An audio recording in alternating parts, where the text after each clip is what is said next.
As you may have noticed, we have spoken about a lot of ego, a lot of spiritual development, and the importance of changing ourselves and making this radical revolution of our consciousness to really transform ourselves and deny ourselves in a totally new way that most of humanity doesn't even conceive of. And there's a reason for that, because, of course, if we are given powers, what would we do with them? Let's imagine God just came here and gave us powers. What would we do? Or what would He want us to do, right? And so there's these two aspects of the importance of the death of ego, and also to use this knowledge and this wisdom with a sense of purpose to help others, to help humanity. However, we've had, what is this, class 6? 5? Class 5, is it? Yeah. So we've had 4 classes on a lot of ego. So in a way, this is sort of a gift, or something nice, in an innocent way, that we come to these classes and we do want power in a way, not in a guilty way, not in an egoic way. I think some people who do these studies, they've been very advanced in Gnosis, and they put a lot of emphasis, which is correct, on the death of ego, and don't focus on psychic powers, and don't covet astral projection and all of this. But it's like children like to fly, right? Children would like to be Peter Pan and go to Wizard of Oz and all of this. And what I'm saying is, there is nothing inherently wrong with having these powers. Actually, they're a birthright to us as human beings. But for many reasons, which we've seen in past classes, it's due to our own unconsciousness, which is why we don't have access to them. And when we try to reclaim them, we don't understand them. There's a lot of veils of distortion and obscurity in our own subconscious perceptions of understanding these powers.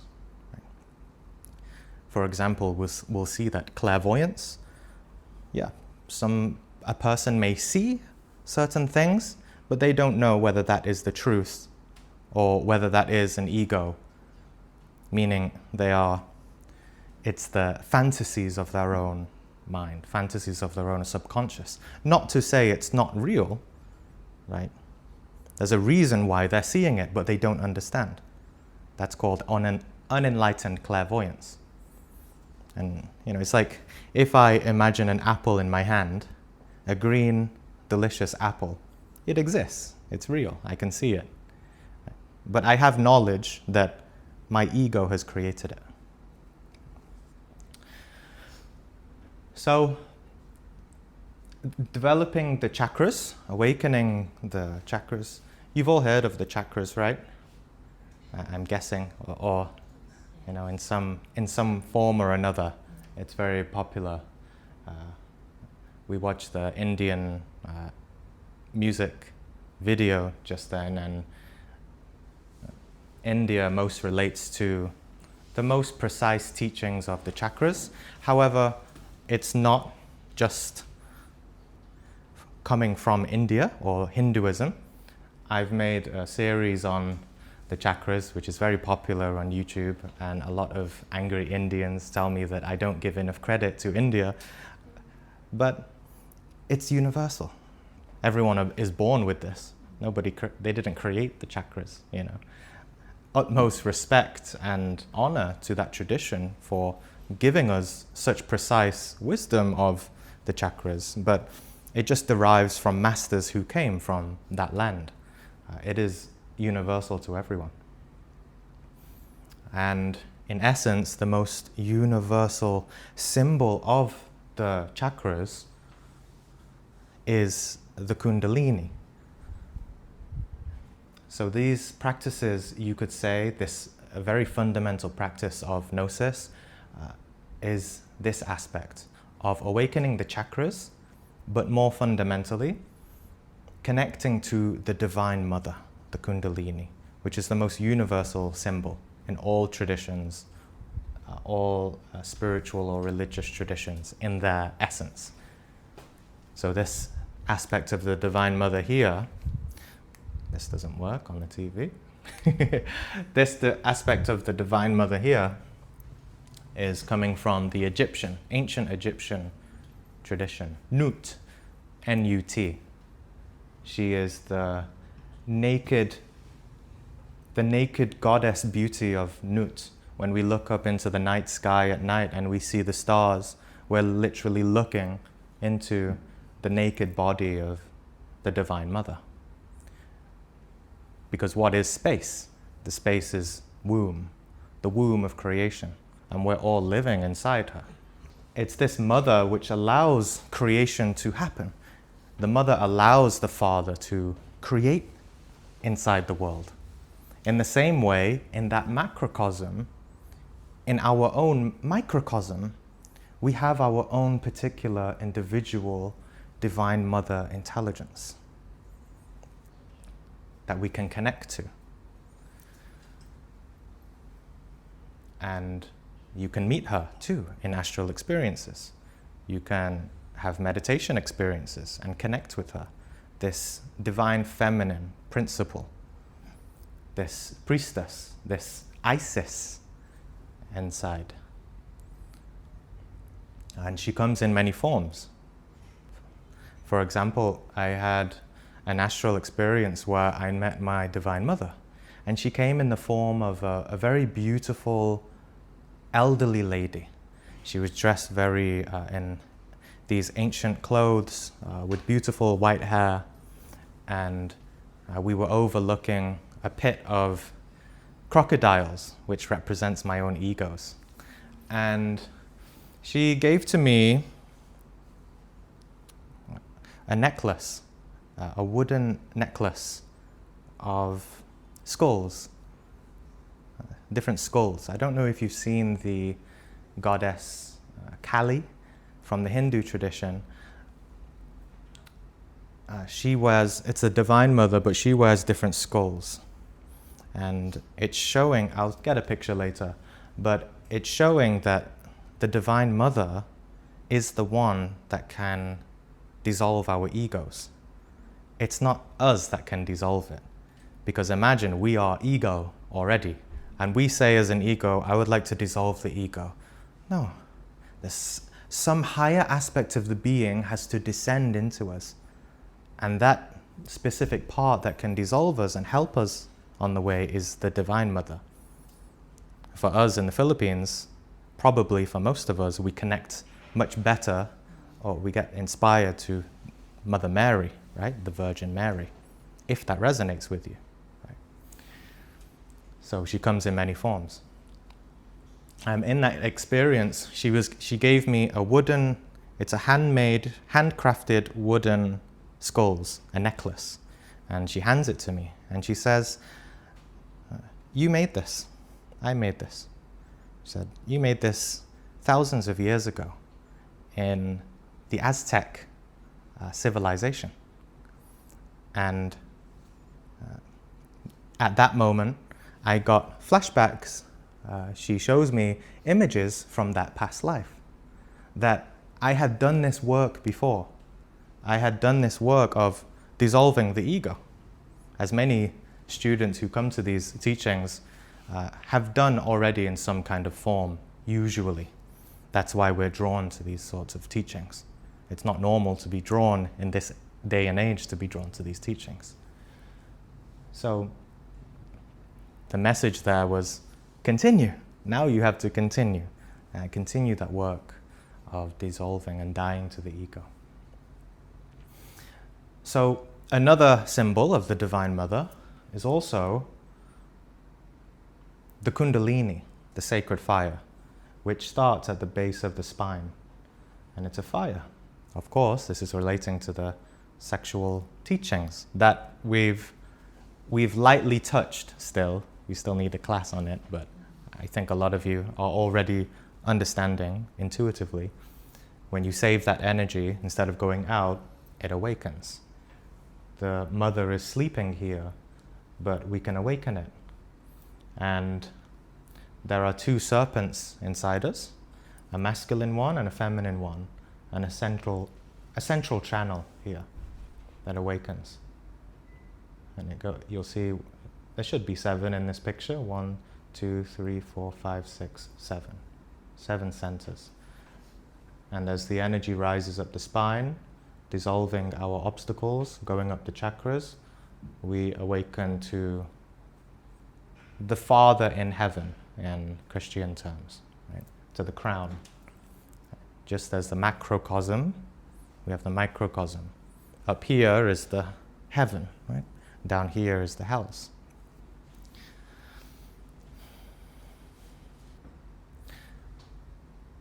A prayer here by Sivananda, another master from the Indian times.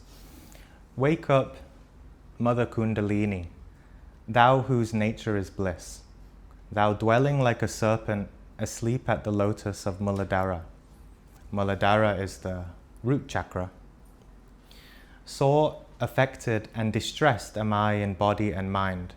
Bless me and leave thy place at the basic lotus. Take thy upward course through the central canal. Be united with thy Lord God at Sahasrara. It's the crown chakra. The 1,000-petaled lotus in the brain. Be there freely, O Mother, giver of bliss. Mother who is existence, knowledge, bliss, and the absolute itself. Wake up, Mother Kundalini, wake up.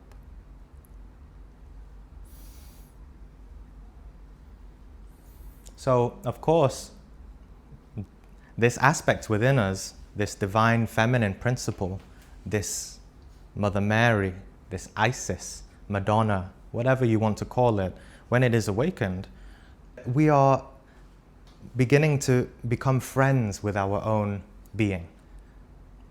Instead of the friend of the ego, we become a friend of the being, of consciousness.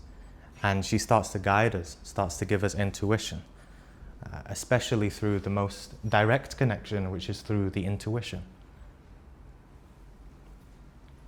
So as we saw in the previous class, Kundalini awakens according to the merits of our heart, according to our efforts that we make.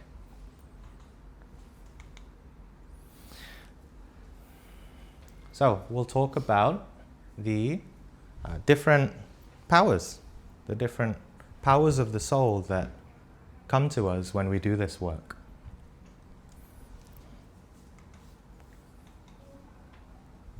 The first one is the connection to the Kundalini.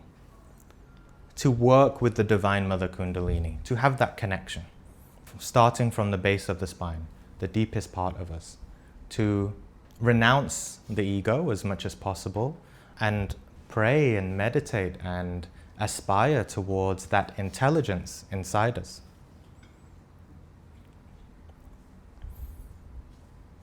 If any of you have ever had a dream of the Virgin Mary or anything like that, that is the Divine Mother, an aspect, talking to you in the way that she can. The next is astral travel. To awaken fully inside the superior worlds. The superior worlds, the internal worlds, the inner worlds, however you want to call it. This is the real world, we could call it, beyond this illusion that we are so tapped into. The real world, the superior worlds. Some people say it's out of body, some people say it's internal. In reality, it's more internal, but it's real, it's objective. You have to go inward to see it. In Christian terms or Kabbalah, it's the kingdom. People say that to go to church, right, every Sunday, but there's a real church. There's a Gnostic church inside. There's a certain time and date that you can go into the astral and visit that church and really receive instruction from the masters. I've had a very profound experience. I went out into the astral. I go to a church and I see people there who are attending the church, a Gnostic church, but they're sleeping. They don't know that they're awake in the astral. As we've said, we go into the astral every night and we go there unconsciously. That's why I said, even in the beginning of the class, watch out for your dreams if you are attending a class like this, because there is a lot of energy, a lot of new ideas, and we can be helped when we're sleeping, but we don't even know it. It's better if we know it, but we can be helped during the sleep. When we go to sleep at night, for example, maybe we pray to the masters, Master Samael, the Gnostic masters, the Jesus, Divine Mother, anyone. We go to sleep and then they will help us and talk to us. And we wake up, we don't know, but we've been influenced in some way. It can happen the other way around too. When we go to bed, let's say a married couple goes to bed, and let's say the wife or the husband gets attacked. It could be by a black magician, it could be by their own ego, but someone talks to that person, to their astral body that's sleeping, and says bad things about the husband, or something significant happens to influence her mind and soul, her body and her heart, and she wakes up and she wants a divorce. She doesn't have any spiritual protection about her. She's asleep, totally unconscious. She doesn't know herself. And so it's easy to control people like that, right? So what I'm pointing to is that inside us, in these worlds, these superior worlds, are the places that we can be influenced the most. We might think that coming to lectures and classes and all of that can influence us a lot. It can.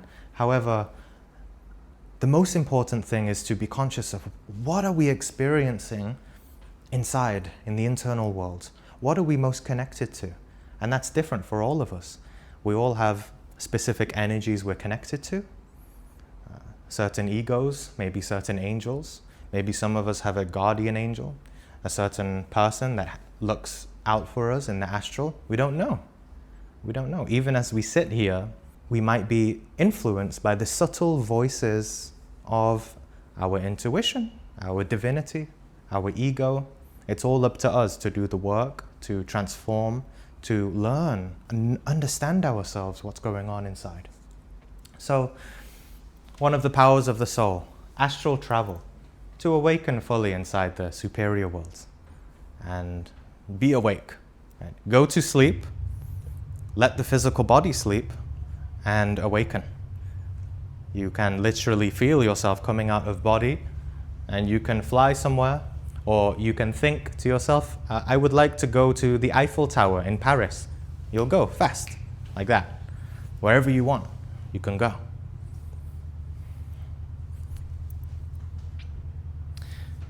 Another one is telepathy. To perceive the thoughts, to receive the thoughts from other people. This might be most observable when you're in a couple, because when a couple connects, their chakras are connected, and there is a strong telepathic communication. But when we're awakened, when we do the work, we can have certain telepathic thoughts too. When two people hate each other, but they live on the other side of the world, there are certain thoughts that collide. And as you do the work, as you do the main practice here, which we're going to give the key, certain mantras, when you start doing it, eventually you'll see that you start observing the thoughts of others. You start to observe them and see them. I remember living with a friend's family, and I was in the house, and I'm just doing some work. I was working online remotely, and at that time, some years ago, and I just perceive that someone wants to offer me food, or they want to ask me something, or they're coming to me, and I don't hear anything physically, but they come down and so that was a telepathic thought, right? And we all have telepathy already. When we speak, when we think of someone, when we start to connect with someone, we send them thoughts. Those are real thoughts, right? And people make many problems too, because they don't understand that their thoughts are affecting people. Right? Some people think that, telepathy, they already sort of believe that telepathy isn't real. And they'll sit around and think very negative thoughts about other people, and then they wonder later on why that person treats them badly, or they get into arguments or fights and negative situations. Another ability, past lives, to remember our past lives. Quite advanced, a little bit. I think that comes a bit more later on usually, but some people do remember past lives already, even when they're children. Some children already have this sense of, I'm here again in this life. Intuition is another power. It's not intellectual intuition, it's not reason. It's really to know things without reason, without intellect, to just know it. You want to know something, go into meditation, activate this power, and you'll know. It's related to what's called omniscience. If your being allows you to know a certain thing, then you can know it. If it's granted to you, of course. All these powers are in certain degrees. It's not saying that, I'm going to be suddenly telepathic, suddenly astral travel. No, there are fluctuations, there are steps and processes of growth.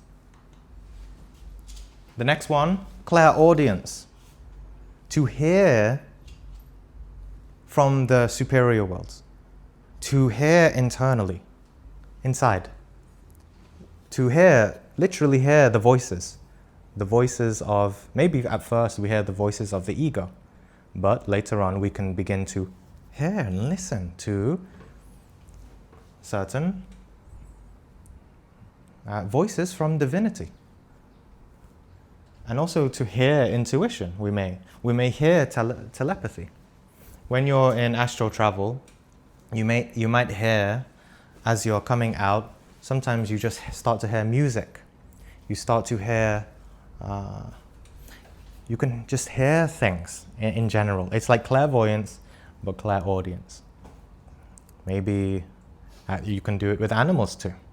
You can begin to hear their real voice. It's a real thing. I remember when I went to New York, it's my first time in New York, and I land, and I had a long flight, but I go to sleep, and I'm hearing so much jazz music. I really hear specific songs in jazz music, not in real life, but as I'm lying in bed, and I can hear. And I'm just hearing the general feel of New York. For some reason, I'm hearing it. So it's not a precise clairaudience or something, but for some reason, I'm just hearing it. That's just one example. And then, clairvoyance, to see in the superior worlds. Of course, this is connected to astral travel. But in later stages, you can really begin to see realities, to see certain things even while you're awake. And it's very much learned in the astral as well. I'll give you one experience where I go into the astral. I go into a cinema or a theater, movie theater. And I go inside, I sit at the back watching a movie in the astral. I'm just enjoying myself, exploring. And there's a man sat in the middle, and I look at him and I begin to see his life clairvoyantly. I begin to see he has a dog, he smokes, he has a car, he has a nice big house. So you can begin to see things about the reality of things. And that can happen in the physical world too. A mantra is also known as a word of power. And what we're going to learn here in terms of awakening each chakra, we're going to learn the fundamental vowels of the chakras. Each chakra has a specific vowel that if we resound it within our being as a vibration, then it will begin to awaken gradually as we do it. So all mantras are based on the 7 root sounds, the 7 fundamental vowels. By chanting those root sounds, one directly taps into the root structure of all energy, movement, and power. Okay. So another master, a anonymous master, but he wrote a beautiful book. I'll send it in the group, PDF. But he wrote here, each center in the body has its own note, and it responds when we sound it.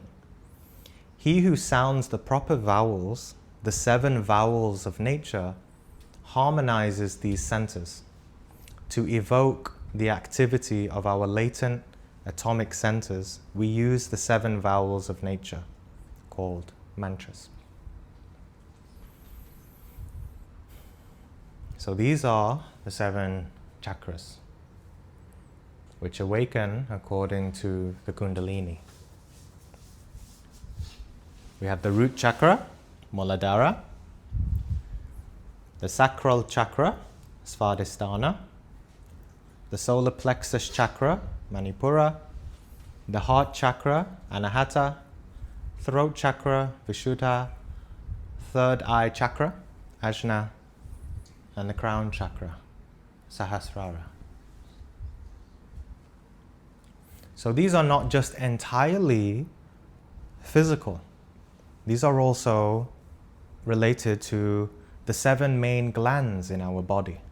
Each gland is related to these energies where we receive the specific hormones. So as aspiring Gnostics, we are also alchemists to work with our own body and work with the chemicals and hormones to activate these specific centers.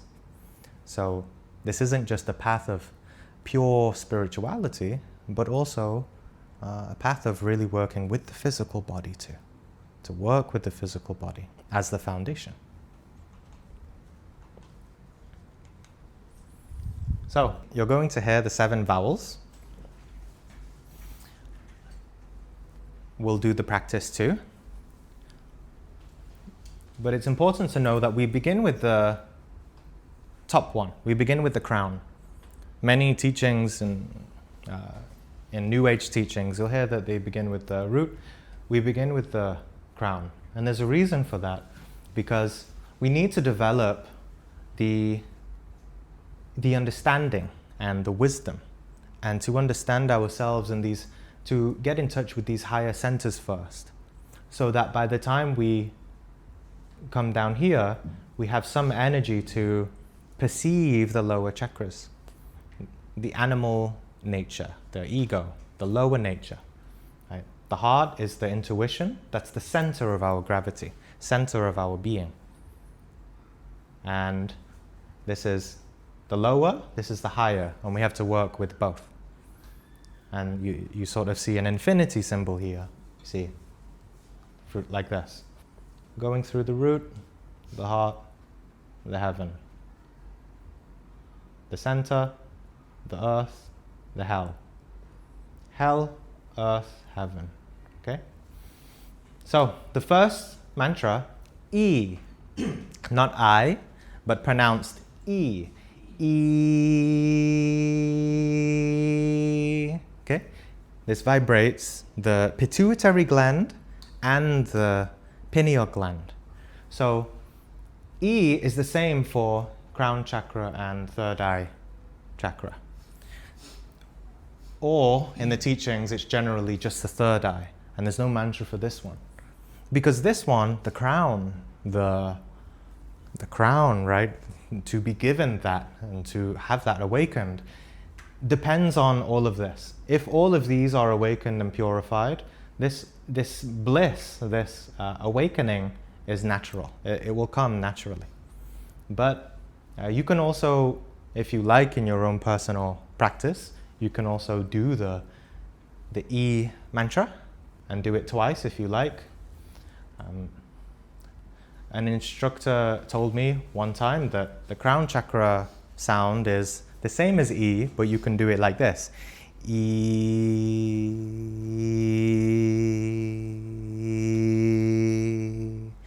And then this one is E. But generally, it's just E. Okay? The throat chakra is E.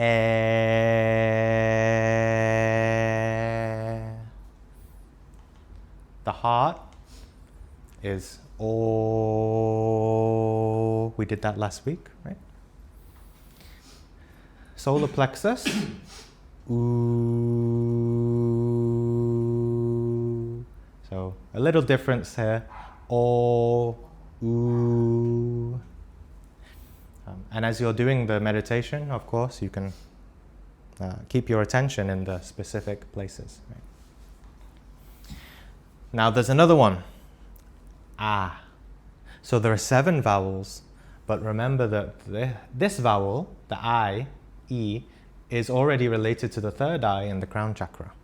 Ah is not part of the main 7, but we see this as very important. The Ah is related to the chakra of the lungs, which symbolically is related to our wings or our freedom.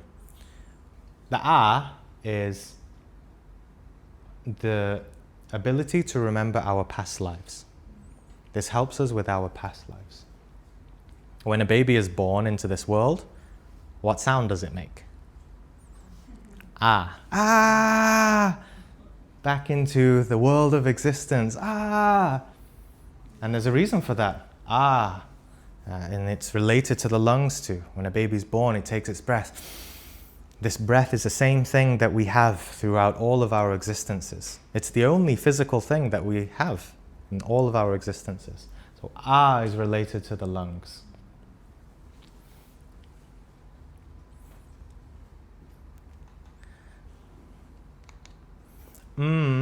Related to the sacral chakra.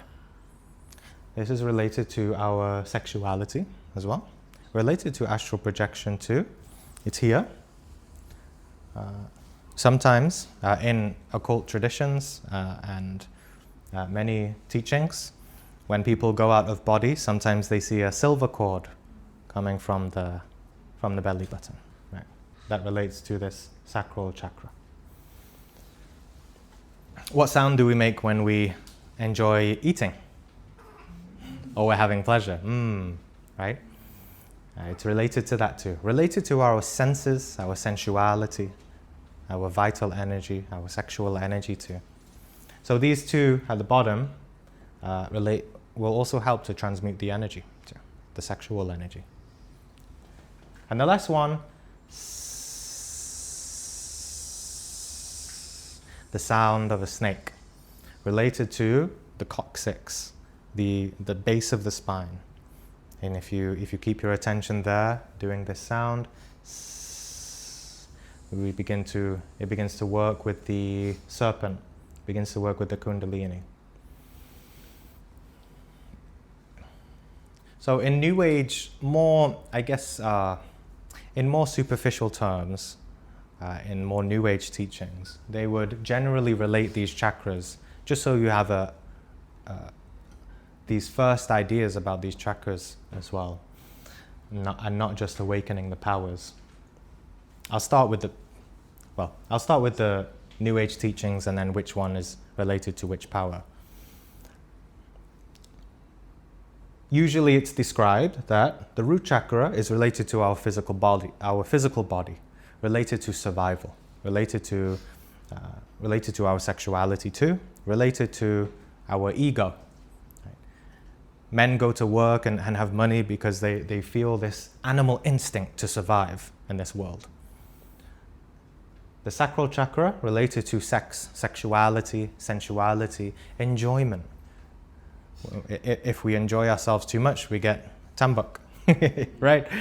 So, and it's here, you see, a lot of energy.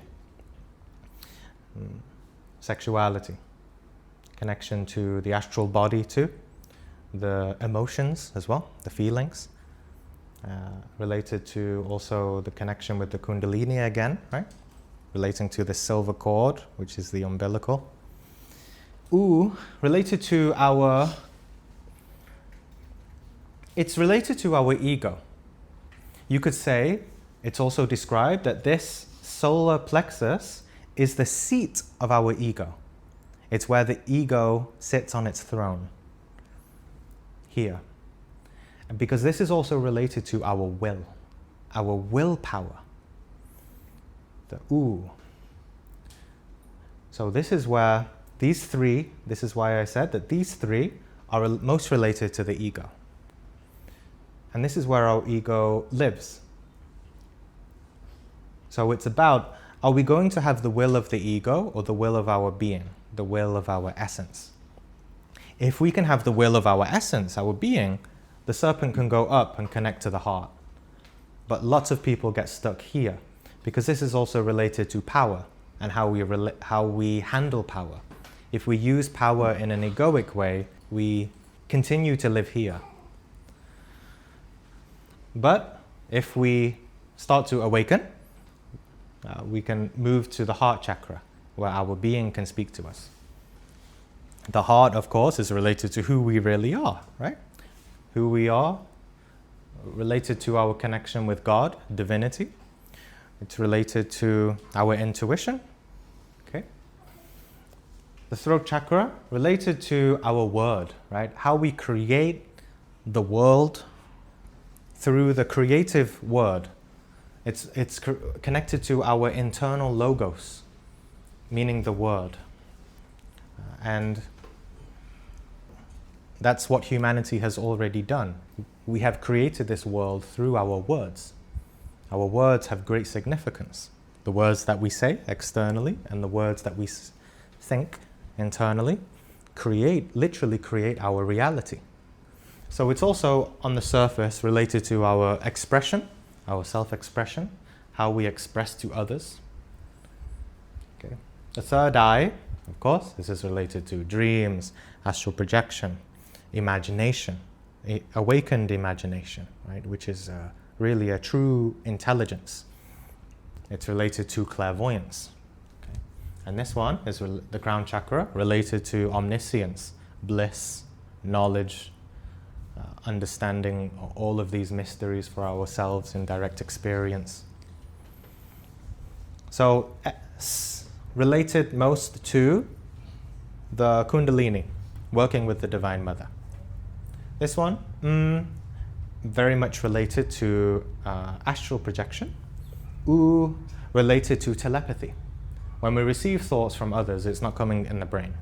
It's coming into the solar plexus, because that's where the ego lives, here. And we talk to others through our will, our thoughts, and our emotions, the emotional brain combined, and it goes out into the world. So, and when we receive it here, the certain feeling, we depending on if we are developed and if we observe, then it goes to the brain. But it first comes here. So it's related to telepathy. This is intuition, clairaudience, the word, to hear the thoughts, to hear the internal world. Clairaudience, clairvoyance, omniscience, to know. Or really it's related to all of these, to balancing all of these, understanding with wisdom. Oh, and it's past lives. Right. So in terms of the glands, the organs of the body, and also in the book of Revelation in the Bible, the churches, each chakra is related to those churches in the Bible. So if you study that Bible with the knowledge of these chakras, you'll begin to really see that these chakras are very much related to those churches. So inside us, we all have churches of our centers, of our chakras. And those are places that you can really visit inside. I had an experience of going to one of these temples inside me. I awaken, and outside of the temple is a legion of egos, an army of egos outside. And inside it's like aspects of my being, but I think it's the first time I'm really awakening this certain church inside. And there's a child there who's telling me like what to do. He has ideas because we have a problem, right? I'm like, in this experience, I'm scared that I see so much psychological mess inside this specific chakra. So these are real temples, right? As we have agreed a lot in this group, right? That the real temple, the church we have to visit, is inside us. So in terms of the places of the body, the root chakra is related to the sexual organs, but also related to the coccyx, the base of the spine, the tailbone. And the tailbone, because you have the spine here, right? This is the root chakra.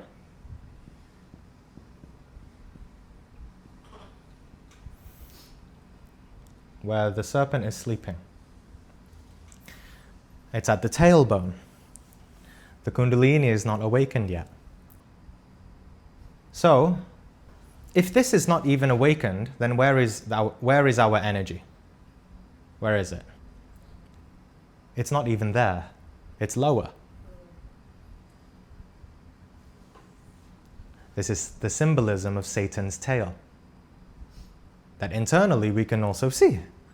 In a certain reality, in a certain dimension, if we would like to see, we have tail and we have horns. So not everyone. Depends how bad we are. Probably no one in this group, maybe. But symbolically, we have that. When we're fallen, when we're in a state of unconsciousness, this is how we can perceive certain realities of people. So this is the symbolism of Satan's tail. Satan's tail is the symbolism of the ego, the animal nature. What does a dog have and a cat have and every animal? They have tails. So there's the Kundalini, the Divine Mother, pure Kundalini. Pure beauty, pure love, will never hurt us, will always look after us. She's the Divine Mother, the Virgin Mary. She'll help us, always. No fear, no doubt, nothing negative, nothing bad. The opposite of Kundalini is the Kunda buffer. And that, I think we had a class, right, on the Tree of Life, and we saw that below was the subconscious worlds, the hells. It's also known as the Kunda buffer, which is this. So our work is to try to dissolve this and raise this. Okay. The 7 chakras. To turn those horns back down. Right. Sometimes when you see statues of Buddha, I remember in Korea I went to a mountain and I visited this huge Buddha statue. And it's very common to see when Buddha is sitting, maybe I have it on that statue. When Buddha is sitting,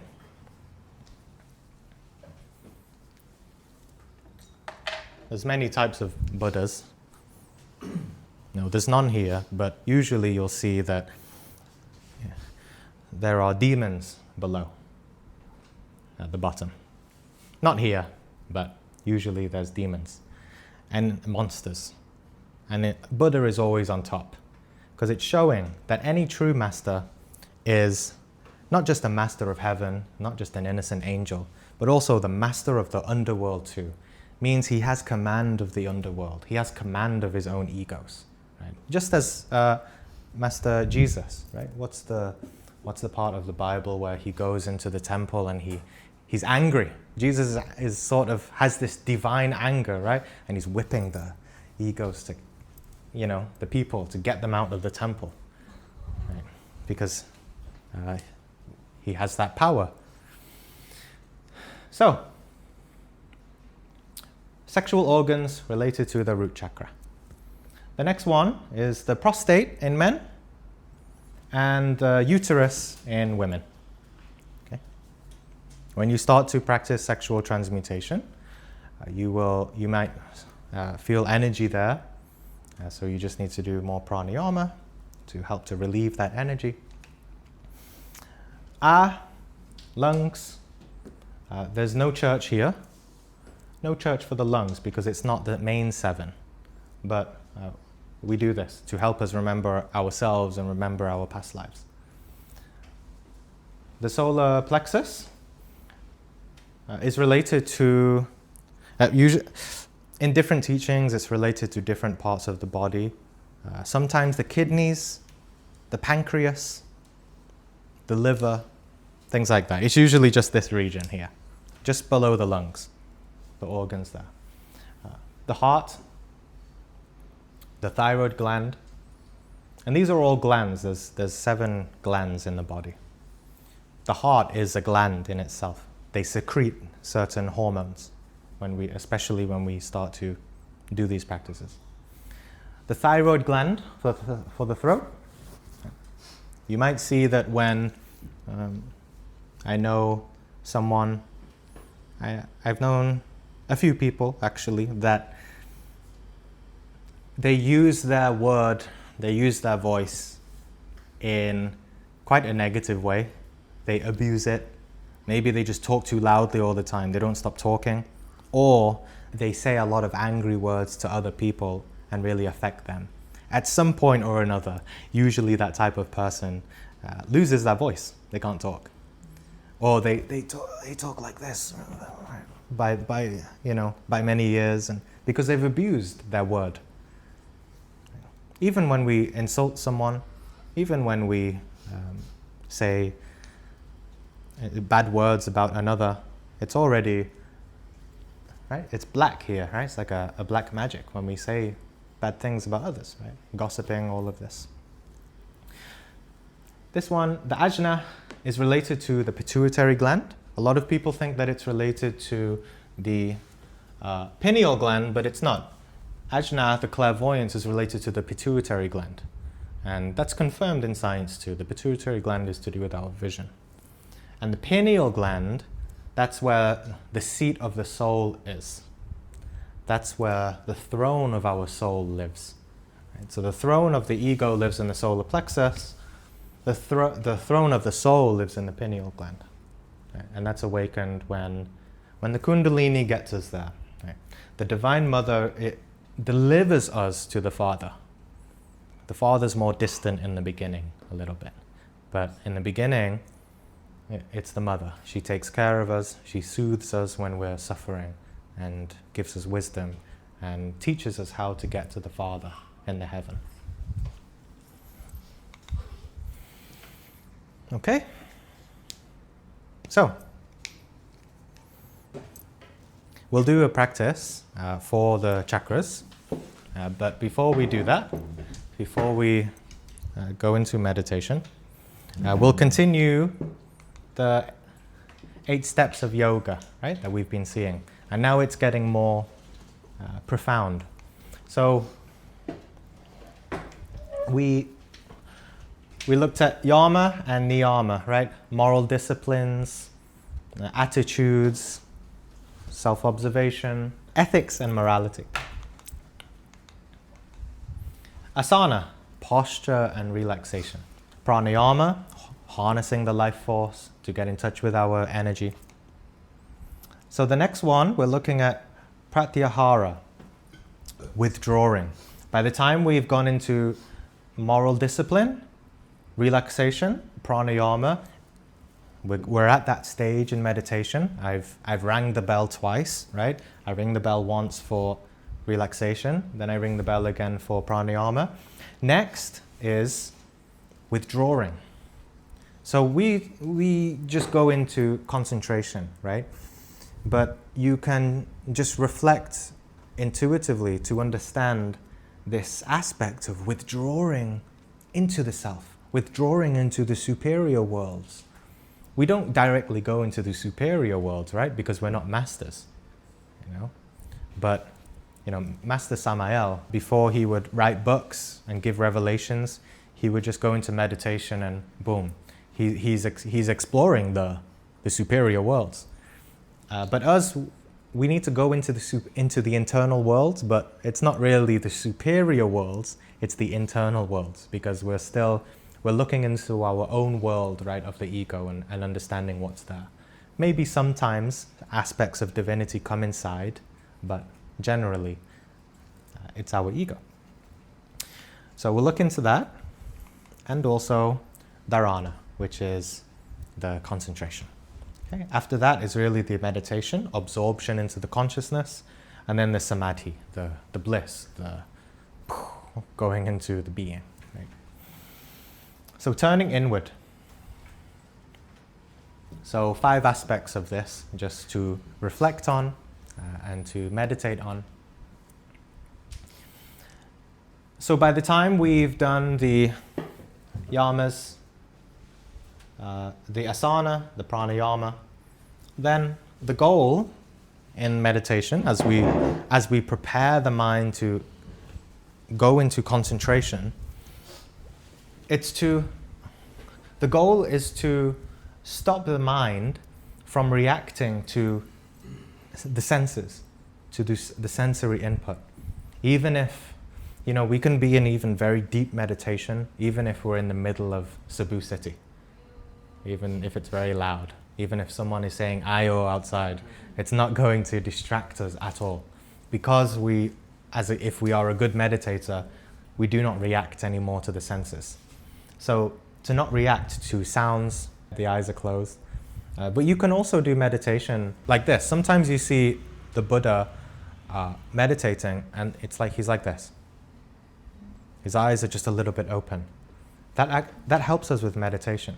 If you want in the beginning, you can just open your eyes a little bit, just to ground yourself in reality. Because sometimes in the beginning, if we're not good at meditation and we close our eyes, we just go off into dreams, fantasies.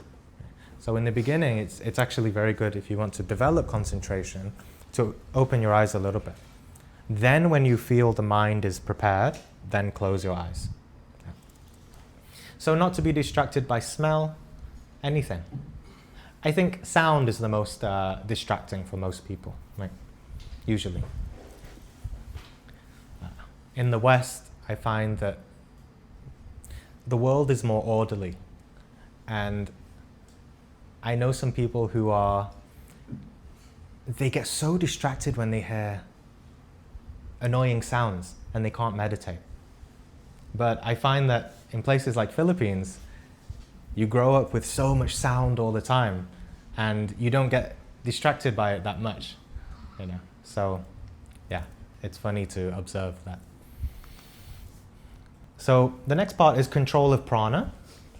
This part is to stop the mind being distracted by the energy in the body, not to be distracted by energy, and to stabilize the breath and the mind. Because these are the 5 senses, the smell, the touch, the sight, those are senses not to be distracted from, but we also have the sense of our physical body too. Maybe we have senses, feelings, anxieties, worries. You can just sense, sometimes you can sense just the general prana, if you're sensitive enough, at least. Another aspect is to withdraw from habitual or automatic physical actions. Right, so you're meditating. Oh, no. It's difficult in the beginning, but part of this pratyahara, this teaching, is learn to withdraw from that in a conscious way. Allow the body. It's not torture. Don't torture yourself, but allow the body to be still, to be at peace, to synchronize with the breath and the mind and the feelings, and relax. Yeah, itchiness is another, it's a challenge. Sometimes, if you're in the beginning of meditation, okay, have the itch. Sometimes, if you notice though, and in a way it's like our ego just tempting us, but if you have an itch, you just carry on meditating and you really go into the concentration, the itch will go. Yeah. So sometimes it's a little bit of, we need to train that the yama and the niyama, right? The discipline, just be disciplined. Right? But you get used to it. Because imagine, our goal is to get to dhyana, bliss, to experience these internal realities. You also begin to see things, not just with the imagination, with I can start thinking of a mountain right now. No, but you really begin to see without any control, any willpower. That's one of the purposes of meditation to see certain realities. And at that point, when you're in meditation, even if you see something that comes from your mind, you intuitively understand what it means. And that connects you also to the world of dreams, the astral. I remember one of my first experiences with that many years ago. I'm in meditation, a blissful meditation, and then I suddenly see a man falling off a cliff. And I know directly what it relates to in my own life. But I know it, I understand it, it's not intellectual. So those heights of meditation we want to get to. But imagine we can't do it if our body is just moving around so much. Imagine you meditate for 30 minutes and then suddenly you just start moving. So it's a good idea to come out of meditation slowly, to get into the habit of letting the body be still, to rest. To be like a statue. In some Buddhist teachings they say, see yourself as a statue, a stone, a rock, or a tree, and don't move. If you want to be in touch with nature, or Mother Nature, another aspect of the Divine Mother is Mother Nature too. If you want to connect with her, you can go into the province, into the nature. And if you see nature, it's always still, right? So yeah. Another aspect is withdraw the mind from engaging with the thoughts. Because we're not at meditation yet. This part, as we prepare for concentration, is to not engage with the thoughts and emotions. The thoughts and emotions will always be there, but allow yourself to withdraw from the mental chatter. It's okay, all these thoughts, everything I'm having, you can deal with it later. But for now, we're going inside and meditating. Don't worry and don't think so much. Mental distractions. And then, of course, there is the transition into concentration. So the meditator uses focus concentration to fully withdraw from the senses. So as we are withdrawing from the senses, we are simultaneously concentrating now. And then we are focusing on one thing, to concentrate on one thing, right? One single thing of meditation, whether it's today we're going to just focus on the mantra, right? And only allow the concentration to be on the mantra. Dharana, concentration. So this is the concentration part, to understand this deeper. Single-pointed focus. It's like a laser beam. That's what concentration should be. Hyper-focusing on something. Focusing the mind on a single object or point of concentration, whether it's an object like a candle.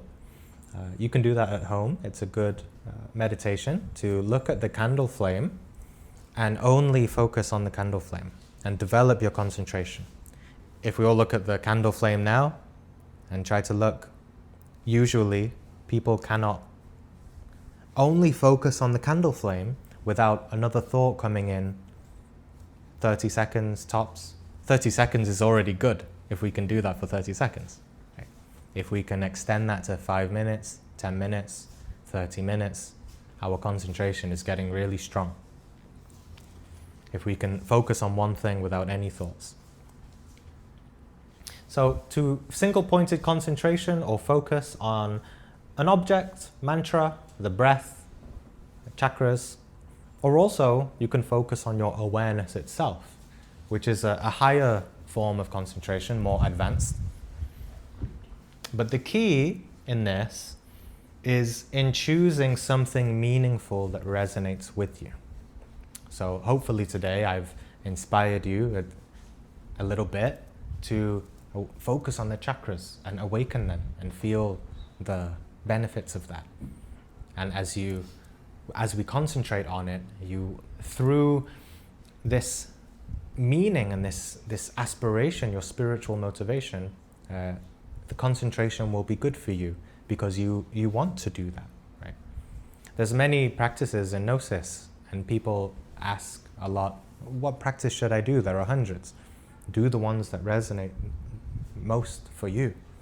Of course, you need to do the main things, such as dissolve the ego, transmute the sexual energy, but other than that, choose what you would like to do.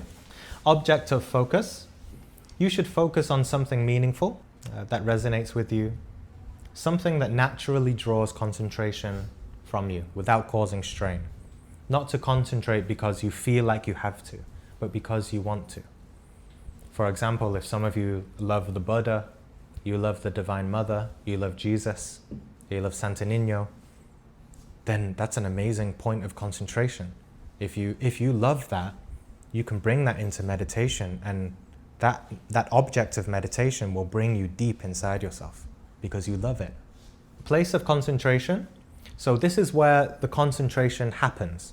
So if we're doing the chakras, we should have a specific place where we also keep the concentration. If I concentrate on one of you, you're my object of concentration. I might begin to see things, and also if you do things to me too, right? Here we're going to focus on the chakras.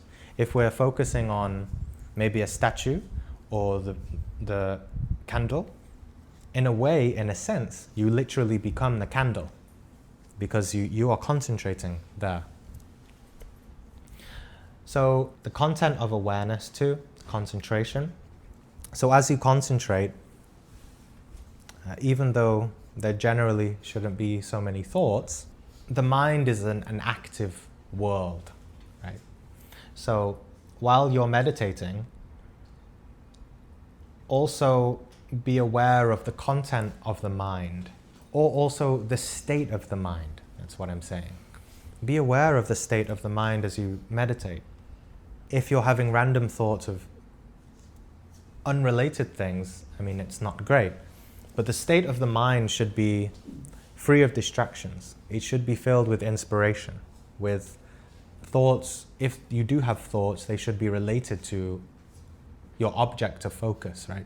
If you're focusing on Jesus, the mind should be related to that, right? If we focus on God, our mind should be concentrated and filled with God, and that's it, instead of worldly thoughts. Right?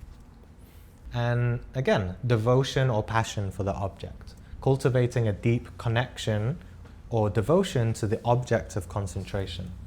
It's the emotional and energetic engagement that draws us into a deeper practice. And just before we have a practice, a very significant Buddhist painting here, a very famous painting. And it's showing the stages of meditation. maybe you can already see and understand what it means, right? At the beginning, you have the monk here, the meditator, and he's chasing after the monkey mind, right? The animal nature, and it's black too. As he persists in his meditation, the animal nature starts to become white, right? But still hasn't caught it yet. He has to keep going to understand it, to know how to track it and catch it. Finally, he catches it. He continues, right? This is the mind, purifying the mind, transforming the mind, transforming the ego, letting it settle and become something new. And eventually, the mind begins to obey us. The ego should obey us. We should be the master of our mind. When we have a thought and a negative emotion, we're being ruled by the mind. We're being a slave to the mind. We need to master it. We need to understand it. Emotions should not overcome us without our permission. Right? Thoughts should not enter our mind without our permission. We are the master. We have to master ourselves in this way. Eventually, when the mind works with us, cooperates, we don't even need a leash. We've mastered it, and it's our friend now, right? And of course, eventually, we can use that mind to go to the heavens, to fly, right? Because there is mind. Remember that there is mind, because some people get confused and say, maybe the mind is bad. The mind is not bad. It's just, the mind is a gift from God. It's the human aspect of us, right? The mind. Animals don't have this, the true mind. But our ego has taken over it, right? Egos. But once the mind is purified, it's like a crystal ball. You can see through it, and it can tell you things about the world. That's the symbolism of the crystal ball. It's a symbol of clairvoyance, to look into the mind and know anything you want to know, because the mind is pure and you can concentrate, and it's crystal clear. So a quote here by Master Samael. In ancient times, the 7 vowels of nature, I, E, O, U, A, M, S, resounded within the human organism. But when humanity came out of Eden, rhythm and harmony were lost. Therefore, the human being must be aware of the urgent necessity for the 7 vowels of nature to vibrate once again within the organism. They must resound with intensity within the resonating internal chambers. As a general rule, students must vocalize for 1 hour daily in order to effectively awaken their chakras. If you can do it for 1 hour a day, you'll begin to see and understand these realities within us. You can begin to understand different mantras in this way, because as we saw, these are the fundamental vowels of nature. So when you look at other mantras, you're connecting with the chakra of the lungs, right? Past lives. You begin to, as you practice, you begin to have an understanding of these different vowels too, right? This is the U solar plexus and the here. So there are different mantras. We saw the one to remember dreams, right? Raom, Gaom. So it's a certain way to understand these vowels. But yeah, there's 2 different ways you can do this when you do it at home by yourself. Of course, you can do it mentally or vocally. You can also do it in the way that we discussed the other day, which was do it vocally and then slowly go into the mental. As a group, we generally just do it vocally. But yeah, there's 2 main ways to do this. E, E. Of course, you do it longer, right? When you chant. O, U, A, M, S. and then you go back to E. So you cycle through one by one, and then you go one by one. You might do it seven cycles, or you just do it whenever you want. There's another way you can do it. You can do E, E, E, continue. Maybe for 5 minutes, 10 minutes, and then go to the next one. It adds up to almost an hour, or if you do 10 minutes each, or 7 minutes each. Yeah, so you could do it like that, or you can just cycle. Here together, we're going to play a video that I made for this, and it's going to play automatically for about 15 or 20 minutes. Yeah. Okay, any questions? Maybe after the meditation. Yeah, okay. We can look at this a little bit. This is from another Gnostic group, Glorian. I have some good friends there. And just to get an understanding of the order. But we'll follow the video that I made because I just think it's easier to follow along to. But this is recorded from a group meditation. This is from an American group.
I think that's a little fast, personally. So we'll follow this. You can let me know which one you think is better.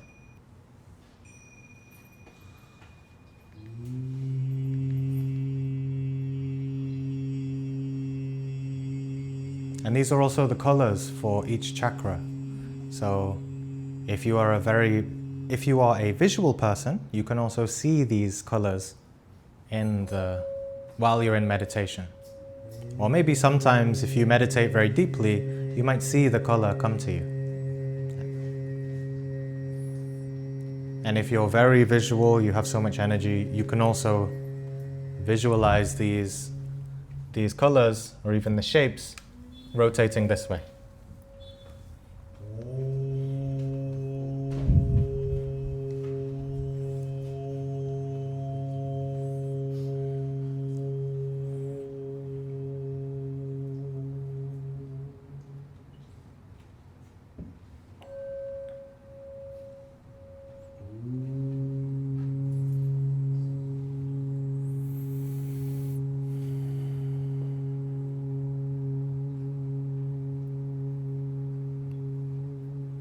So this is a bit longer, and I think it's more natural.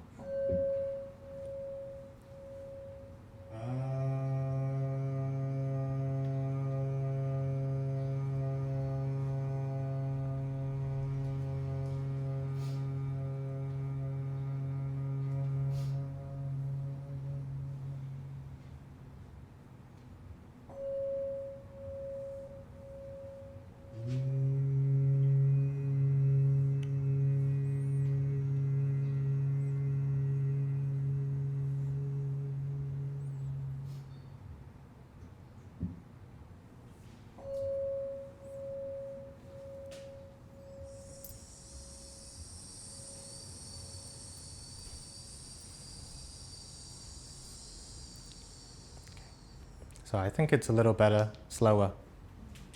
Yeah, okay. Would you like some frankincense at home? Yeah. I'll order some charcoal and frankincense. Yeah, if you want to burn them in your house. It's also very good to do before you sleep as well. Especially if you went to a very crowded place.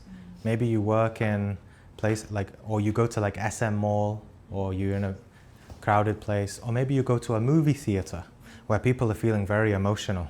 It's good to put the smoke on your body and put it in your room, because in the astral, clairvoyantly, we carry certain, if we've been emotional all day, it's like in the astral, maybe we went through a breakup as an extreme example.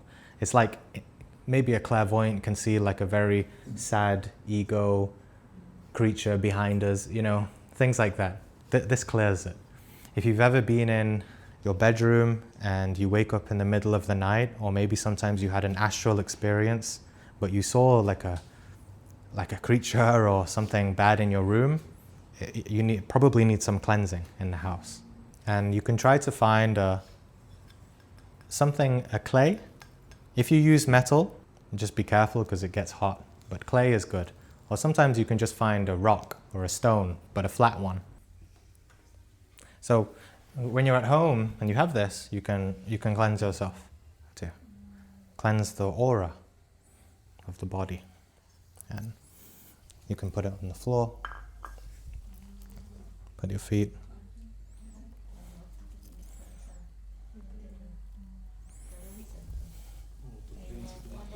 Yeah. If you want, you can. You want to? Can? I'll do the 3 bells when we begin, 3 bells when we finish. After the first bell, we do relaxation.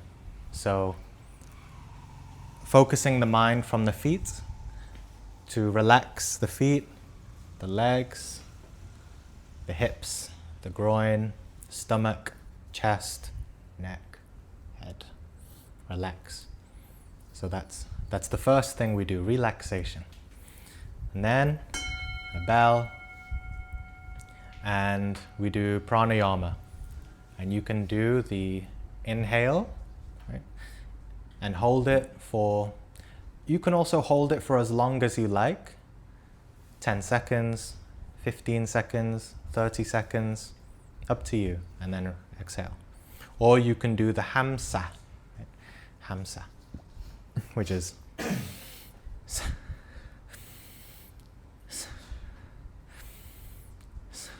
right.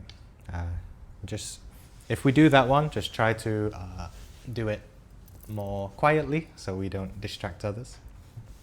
And then we'll start the mantra, and we'll follow the rhythm of the video.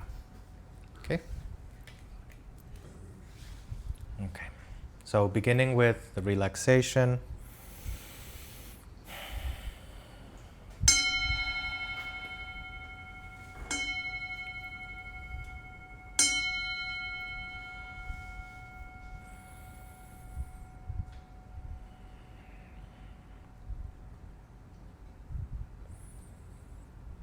Letting the mind and body settle, and starting with the awareness at the feet. You can visualize a white light at the feet if you want, entering your body, relaxing the whole body.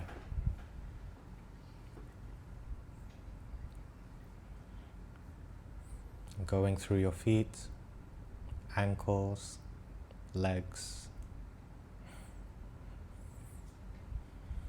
in your own pace.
Relaxing the chest, the heart, the jaw, the neck, the shoulders.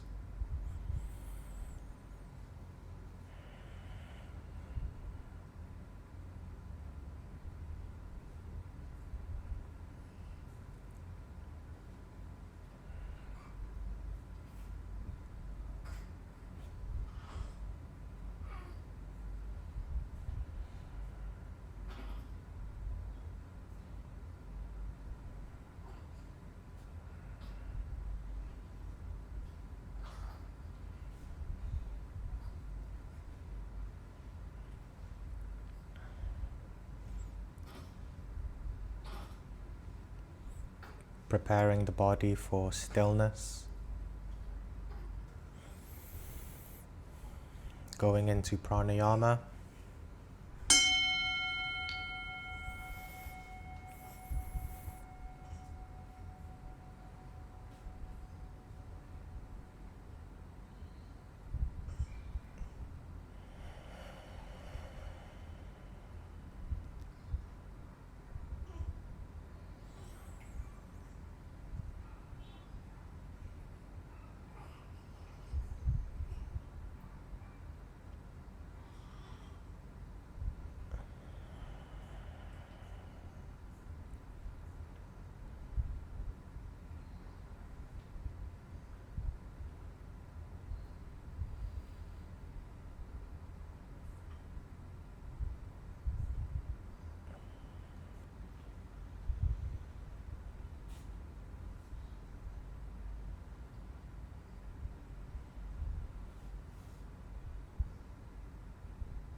Continue the breathing for another minute.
Preparing to go internally,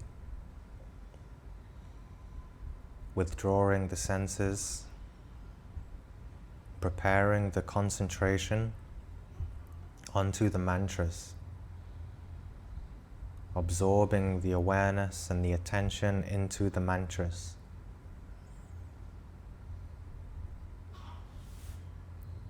starting with the head and going down to the spine, focusing on the mantras.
Focusing on the lungs.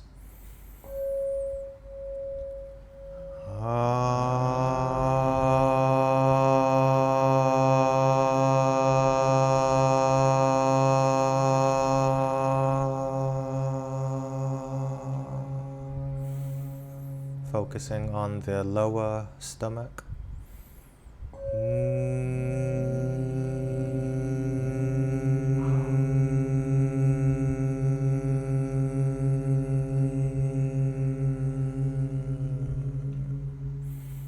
Focusing on the root chakra, base of the spine, and section.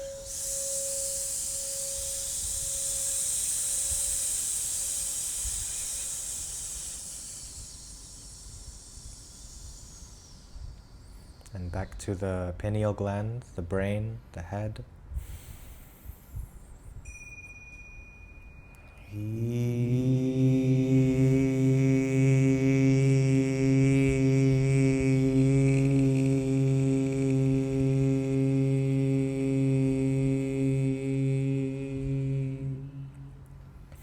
And the throat.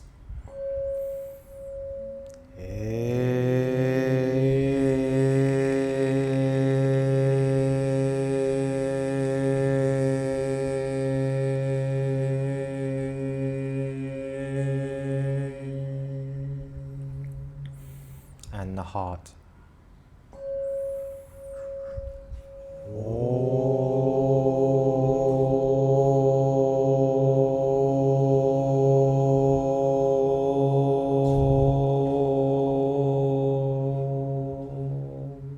And the solar plexus beneath the lungs.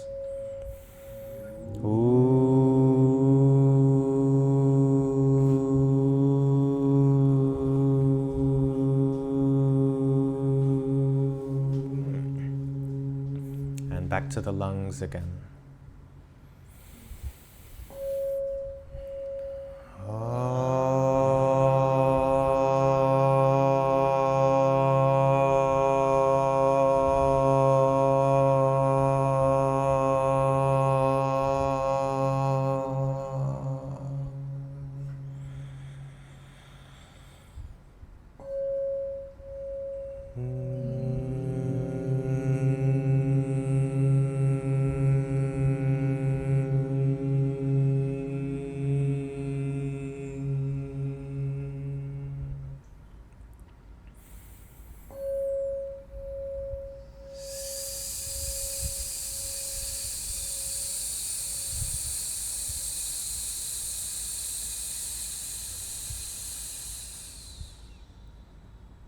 Feeling the energy in the body, connecting with the sounds.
not losing the concentration, staying in concentration, deeper and deeper.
last one, and then into meditation.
Absorbed in the concentration, in the awareness.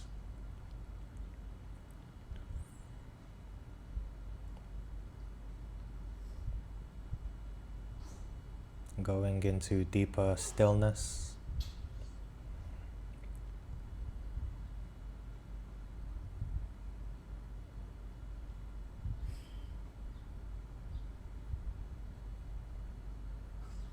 And presence.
what's the direct effect to our body, to us, of the mantras?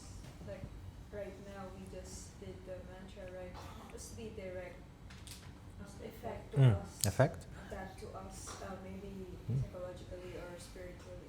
Psychologically, spiritually, physically, emotionally, even hormonally.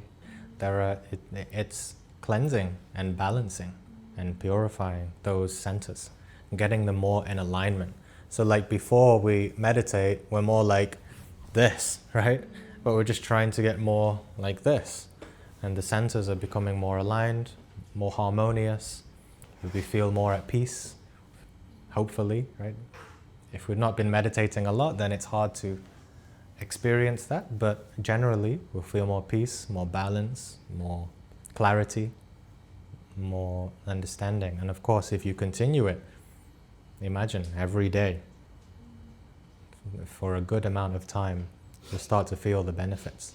You'll start to awaken into the dreams. You'll start to just be more awake during the day too. You'll see, oh, I have more presence.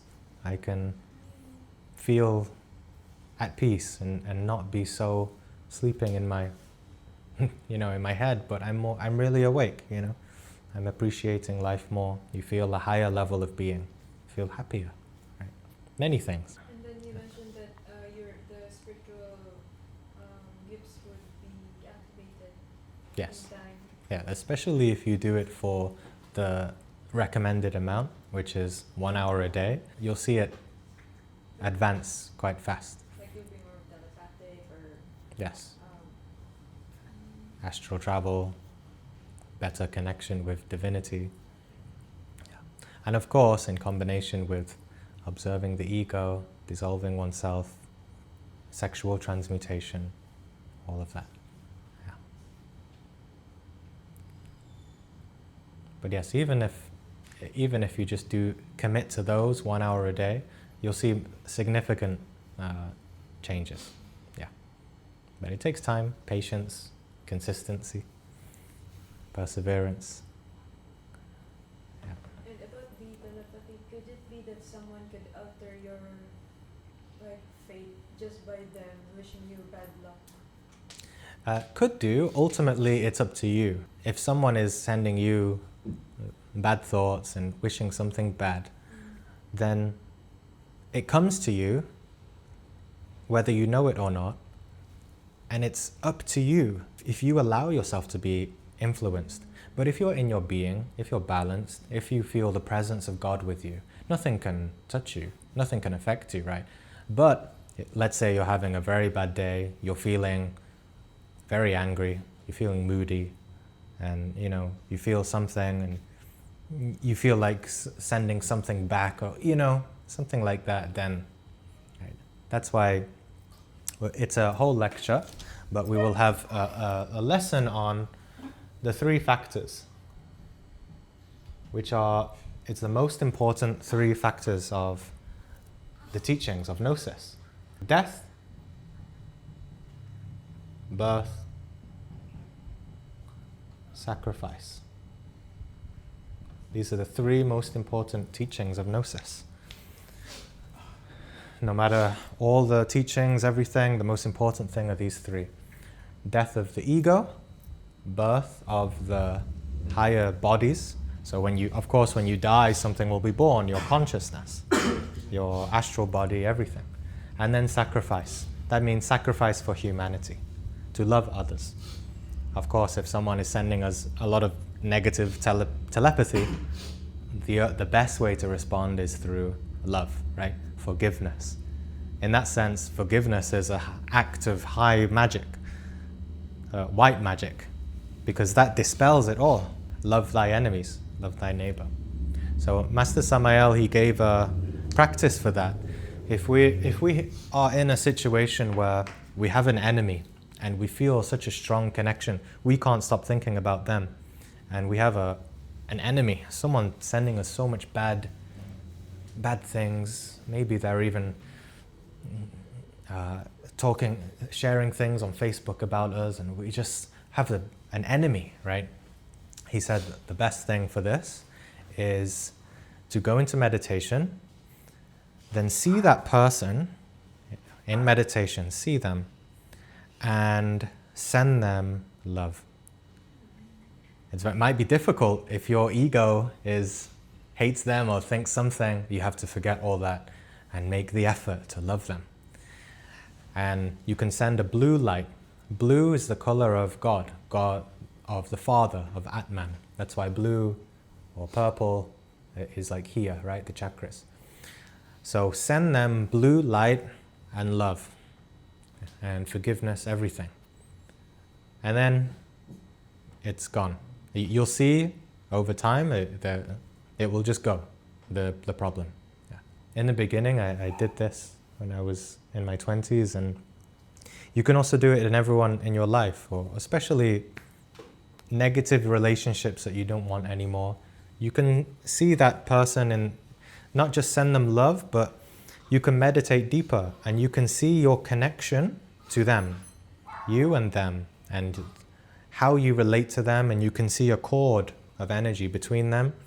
And then when you're ready, after you give them love and light, cut the cord from that person and wish them happiness and whatever, and then that's it. Because telepathy takes two, right? So if we have enemies, maybe they're from our past lives or ego or something, there's usually something inside us that resonates, it's compatible with that, that ego. Yeah. But the important thing is to understand and comprehend and observe ourselves. Just observe our habit to do that, right? Because as long as we do something negative, there's something inside us that likes it. It's a sort of addiction. We're bored, it's just something that happens.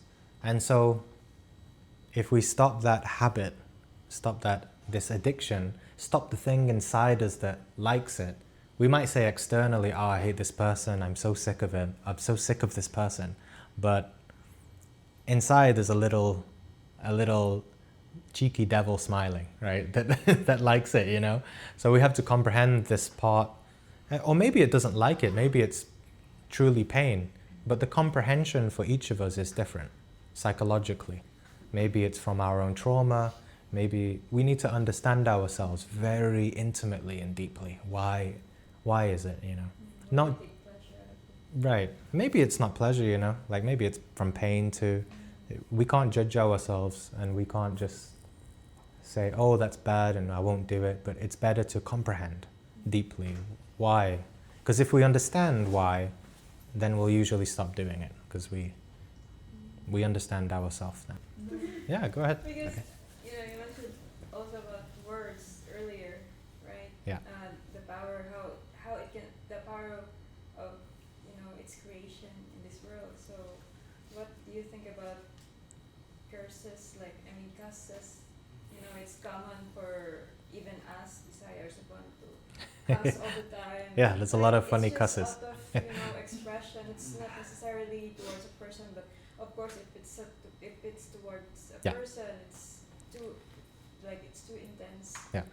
We have to live intelligently, right? If we say bad words, but then someone feels a negative reaction, it's not so much on us, it's the person, right? And us too, we shouldn't react to the people's bad words. They're just words, actually. On the surface, there's just physical words. The deeper reality is that the words themselves aren't actually creating the reality, but it's the internal energy and the intention behind it. Right? So if I just curse now and say something just casually and friendly to make us laugh and, piste,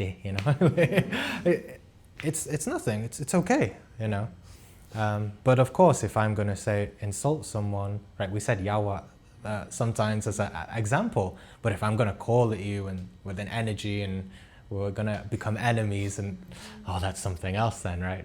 So it's more the internal energy behind it and the intention, the word, the creative word. What are we doing with our creative energy? Not so much the actual words. Right? So that's why in this external world there is so much misunderstanding. Especially, let's say if you text someone, a messenger, never have an argument with someone on Messenger. It's such a bad idea, or text, right? Because you can't hear the emotional tone behind it. It's much better to call that person so you can hear what they mean, because it's very easy for us to misinterpret, right? So the negative effects of words is really deeper. The deeper thing is the intention and meaning behind it. So A dream? in that dream, I was in a house and there's some kind of a robber or a bad person entering, and I was hiding. Yeah. I was kind of on the floor and I was hiding by my back, and the robber found me and shot me. Shot. Shot me, and Yeah. I was dead. But the funny thing is that I saw myself like a fourth person. Like I saw myself being shot, and I saw my spirit going up of my body, and So this was a dream. yeah, it was an earlier dream from last week, but it's kind of like a very intense dream because I always remember it. Yeah, it's really significant. This is actually a fairly common dream when you begin Gnostic groups and when you begin to meditate on the ego and everything. It's known as the psychological home. And there is also the psychological city. So internally, I've had a similar one, for example, many years ago, where I'm awake in this experience. And I go to a house, and I know that this is my house. Whenever we have a dream and we feel we're at home, it might not look like our home, but it's our house. We're in a house. It's our home, our mind inside us. And in my one, for example, I tried to get inside my home. So at least you were inside your home, but I couldn't get inside because inside my home was so much parties, crazy people. I tried to get in, but then I hide because people are just going crazy inside and coming in and out, and I just hide and I'm trying to look inside, but I can't get inside. So it's reflective that I couldn't get inside I couldn't visit my psychological home, my psyche, the home of my psyche. You were inside your psyche, your home. However, there was a thief.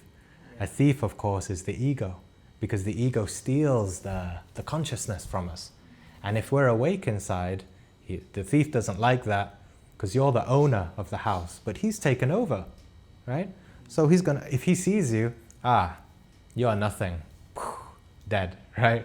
So you're becoming aware of the essence is waking up, right? Eventually, over time, you'll see that when you go to your house now, you're going to be living in your house now, living inside.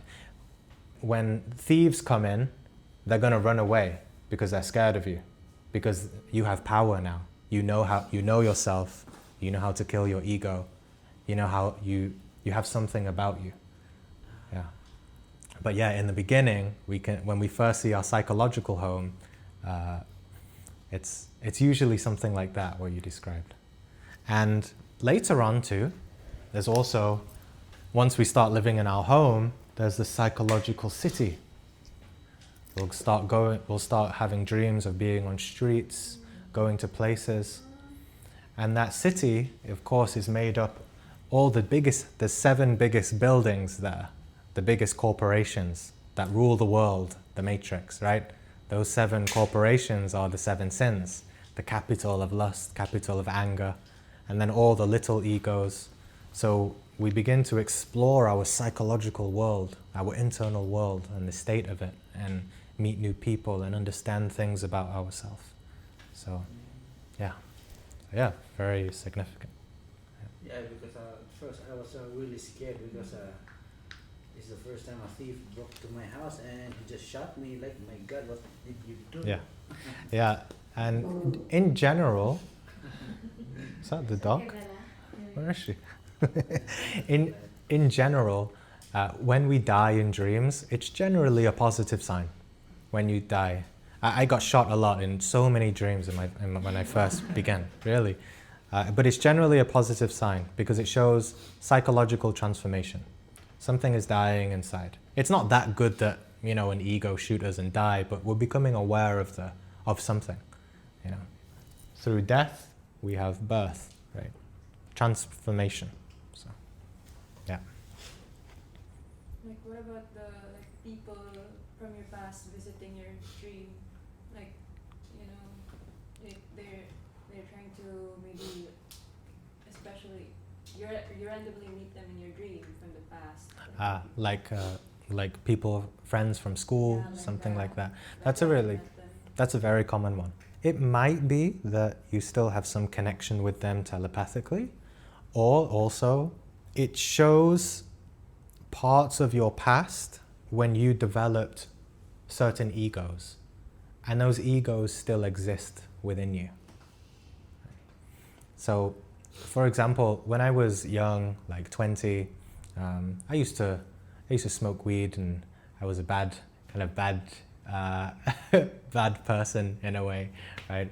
I had dreadlocks, you know, a bit of a hippie before I found Gnosis and all of this. You know, years after that, I quit smoking, all of that, you know, and I thought that I didn't have any egos to do with any of that anymore, of partying, getting drunk and smoking weed and all of that. But many years later, I still had a dream of smoking weed, getting high, partying, you know, with all of my old friends from school. So it showed that I still had some attachment to those egos in the deep subconscious layers of myself. So that's why dreams are really important to see, so that we can really understand what are our specific attachments that are influencing and affecting our psychological state, the state of our soul. So yeah, if you see people from the past a long time ago, you just have to self-reflect, meditate and ask, try to really self-reflect. Why am I dreaming of that person? Do I have some kind of attachment to that person or to that way of life? Do I miss something about them? Or do I miss something about that time of my life? Did I develop something that I didn't explore fully? You know, things like that, to try to understand why that old psychological pattern is still playing in the mind. Some kind of attachment or fascination with that. You know, maybe we feel more lonely these days, and we just want friends. It could be anything, you know. Yeah. Ian, you wanted to ask a question before? No? Oh, okay. I thought you put your hand up. Every time before I go in, Saturday, there are strange things happening with my Monday going to Friday, Sunday to Friday. Yeah. And every time I came here, everything is. That's why I told you it's weird. And later on, it's normal. Right. I keep it in myself because I'm happy after. Okay. After the immersion. Yeah, you have. Because everything that I experience day by day, in the Saturdays during the session, it's no longer weird for me. It's normal. Yeah. I understand everything. It's normal. You get the questions from the clarity or something. Yeah, you get the answers. It's still strange. Yeah. Because what you're doing today Is related. I have experienced it. Yes. Right. During Sunday, Right. for coming here. Yes. That's why I just keep it to myself. I'm happy. I'm Right. totally happy with it. Like you relate to it. Like It's not that relate. It's something that it became. First, it's weird. But Synchronicity. I told yeah, I told synchronicity. Jean. Yeah. I told Jean Yeah. about that. Yeah. Weird. That's for me weird. Yeah. What about that? It's really powerful. Can be, and they're kind of confirmations that this is something. This is something good. Something of the truth. I'm being helped. I'm developing in some way. I remember I had the exact same experience. I entered a Gnostic group, and the teacher told me, look out for your dreams, look out for your events in your life, because everything is going to relate to the teachings that we give, you know. And just remember, I'm just a person, right? These are the teachings from the masters is what is important, not to follow me or anything. And truly, I believe and I have experienced that when you start receiving these teachings in person, through the air, through like this, the masters help us. They start to affect our environment. They start to affect the people. They start to affect our choices. And especially if you're seeing it in the above, you'll see it below in the dreams too. You might not have remembered your dreams, but you definitely have had some significant things happen already. And they help us, you know? They're already helping us to start to see and understand things by controlling our environment. And they really do help us in that way. So, yeah. It's like yesterday about, now you're talking about telepathy. Yeah. Last night, my cousin wants to talk to me. Wants to break things, wants to do something. It's my Facebook. Wants to do bad thing. He's angry. Then I talked to him. I told her that I will include you in my prayer. I just put too much energy in my. I told you, I have a happy place in my house. Yeah. Something like telepathy is happening. Just early this morning. Thank you, Kuya. I'm very happy.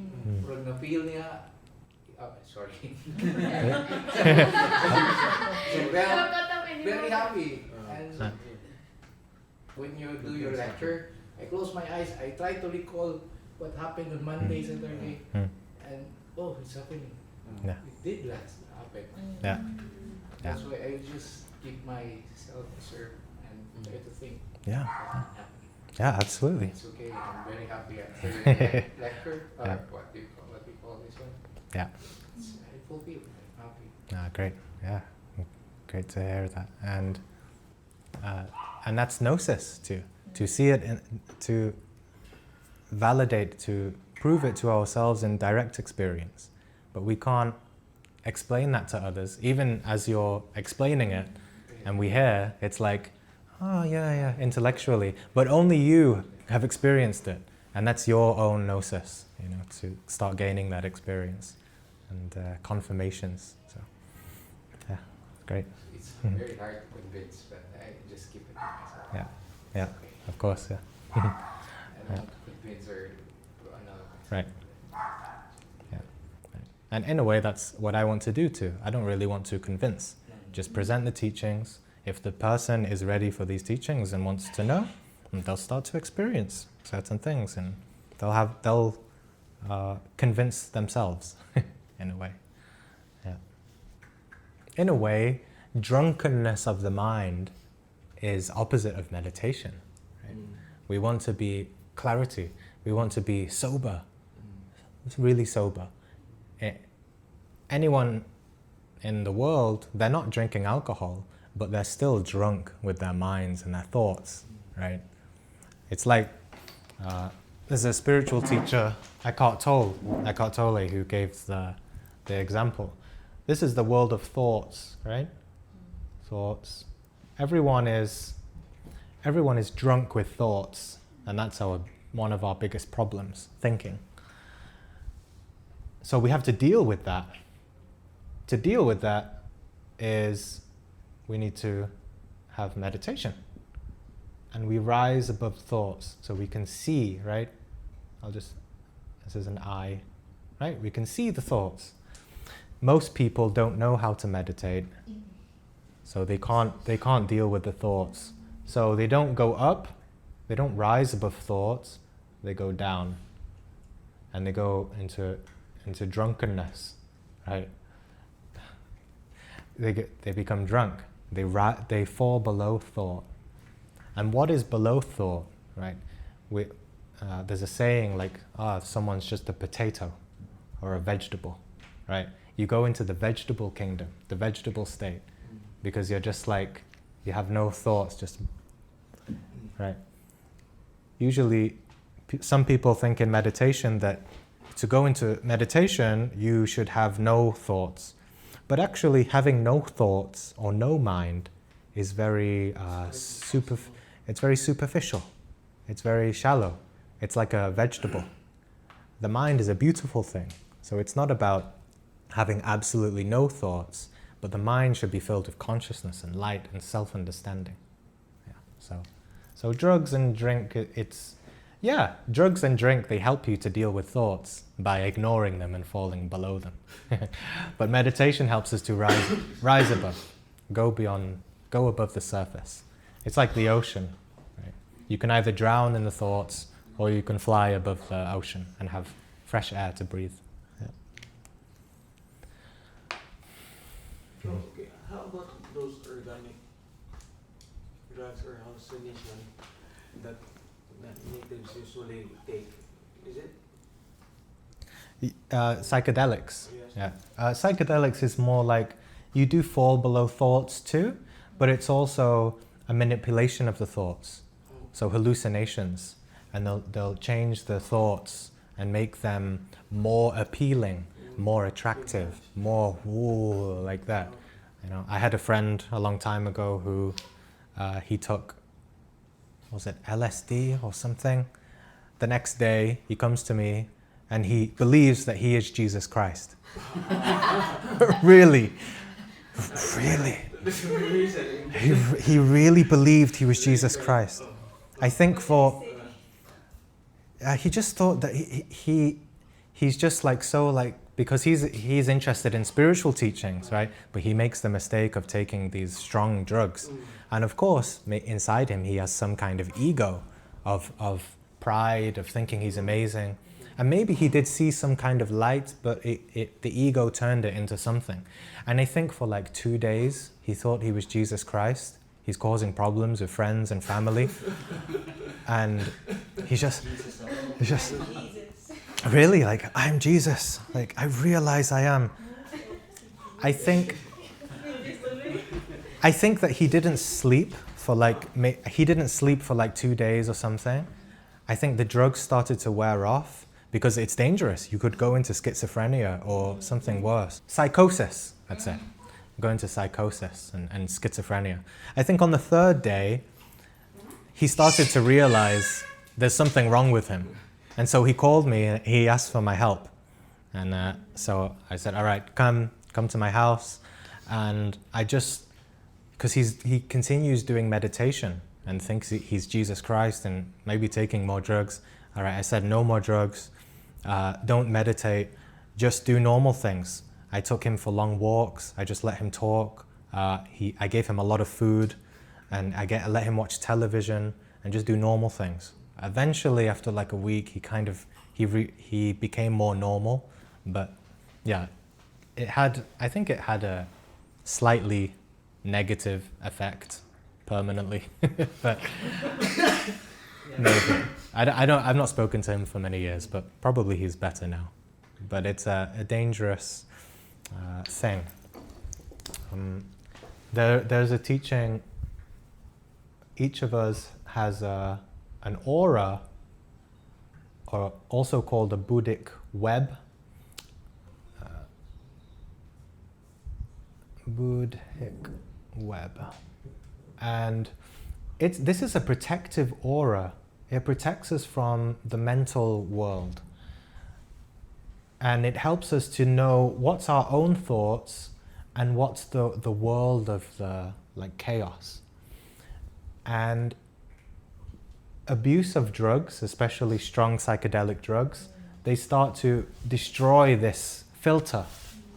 And then the person doesn't know the difference between their own thoughts and the world of the astral, of the everything. So this relates to schizophrenia. When a person is schizophrenic, the essence is lost and gone somewhere else, and that they become different people, or they're talking about different things. Only sometimes, maybe a few minutes a day, they start to say, "Oh, I'm back. hello, like, you know, they talk to their friend like, oh, hi, I'm back. I don't know how long I'll be here, but, and then they just go back somewhere else again. Yeah. Not just drugs. If we live our whole life abusing our intellectual center, emotional center, sexual center, of course, old age comes. Some people have dementia. You know, they're so lost in the external world that their essence literally goes into the external world, and sometimes they just lose their sense of self. It's a very sad thing, of course, but yeah, that's one explanation.